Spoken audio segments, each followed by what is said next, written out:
Have you ever noticed how some people can't relax until everything around them is perfectly organized? The cushions are aligned, the desk is spotless, and even the smallest items are placed with intention. For them, tidying isn't a chore, it's almost a ritual. But why? What's really going on in the minds of people who love tidying their homes? At first glance, it might seem like they're just neat or disciplined. But psychology tells a deeper story. For many, tidying is closely connected to a sense of control. Life can be unpredictable.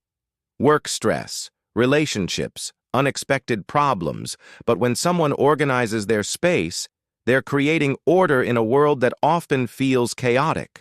It's one area where they have full authority. When the environment is clean and structured, their mind feels the same way. There's also a strong link between tidying and mental clarity. Studies in environmental psychology suggest that clutter competes for our attention. Every object in your space is something your brain has to process, even if you're not consciously thinking about it. So when someone tidies up, they're not just cleaning, they're reducing mental noise. That's why many people report feeling calmer, lighter, and more focused after organizing their space. For some individuals, tidying is a form of emotional regulation. Think about it. Have you ever cleaned your room when you were stressed or upset? That's not a coincidence. Physical activity, combined with visible progress, creates a sense of achievement. It releases dopamine, the brain's reward chemical, which can improve mood. So for people who love tidying, it becomes a natural coping mechanism. Instead of sitting with stress, they channel it into something productive. Another fascinating aspect is the personality traits often associated with people who enjoy tidying. Many of them score high in conscientiousness, one of the big 5 personality traits. This means they tend to be organized, responsible, and goal-oriented. They don't just like things clean, they feel more comfortable when everything has a system. It's not about perfection, but about predictability and structure. But here's where it gets interesting. Tidying can also be tied to identity. For some people, a clean and organized home reflects who they are. It's a way of expressing self-respect and discipline. When guests walk in and see a tidy space, it sends a message, even without words. It says, "I have control over my life." This subtle form of self-expression can be deeply satisfying. There's also a cultural and social angle. In many societies, cleanliness is associated with morality and responsibility. From a young age, people are taught that a clean home is a sign of being put together. Over time, this belief can become internalized. So when someone tidies, they're not just organizing, they're reinforcing a learned value system. Interestingly, people who love tidying often experience what psychologists call flow.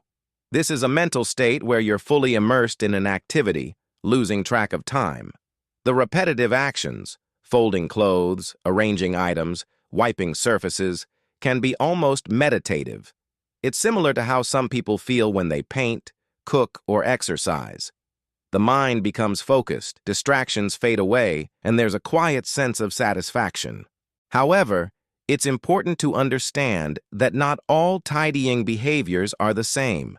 For most people, it's healthy and beneficial, but for some, it can cross into perfectionism. When the need for order becomes extreme, when a person feels anxious or distressed if things aren't perfectly arranged, it may indicate deeper psychological patterns. In such cases, tidying isn't just a preference, it becomes a compulsion. But for the majority, loving to tidy is actually a powerful strength. It can improve productivity, reduce stress, and create a more positive living environment. A well-organized space can even influence behavior. For example, people are more likely to make healthier choices and stay focused when their surroundings are clean and structured. There's also a subtle connection between tidying and decision-making. Every item you organize involves a choice, where it belongs, whether to keep it or whether to let it go. Over time, this strengthens decision-making skills. People who regularly tidy often become better at prioritizing and managing their lives. And let's not forget the emotional attachment to objects.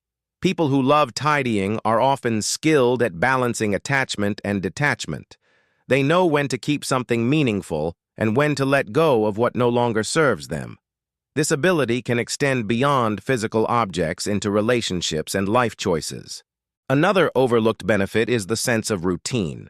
Tidying often becomes part of a daily or weekly habit, and routines are incredibly powerful for mental health. They provide stability, reduce anxiety, and create a sense of normalcy. In a fast-paced, unpredictable world, this consistency can be grounding.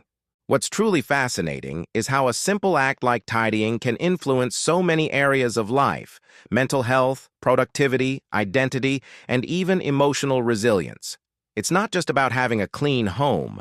It's about creating a space that supports who you are and how you want to feel. So the next time you see someone carefully arranging their room or organizing their desk, don't just think of it as a habit. It might be their way of finding peace, gaining control, or expressing themselves.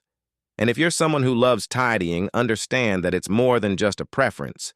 It's a psychological tool that can improve your life in meaningful ways. And maybe, just maybe, the reason a clean space feels so good is because it reflects a mind that's finally at ease. Before you leave, here's something interesting. If this video made you think even a little differently, that's your brain craving more insight.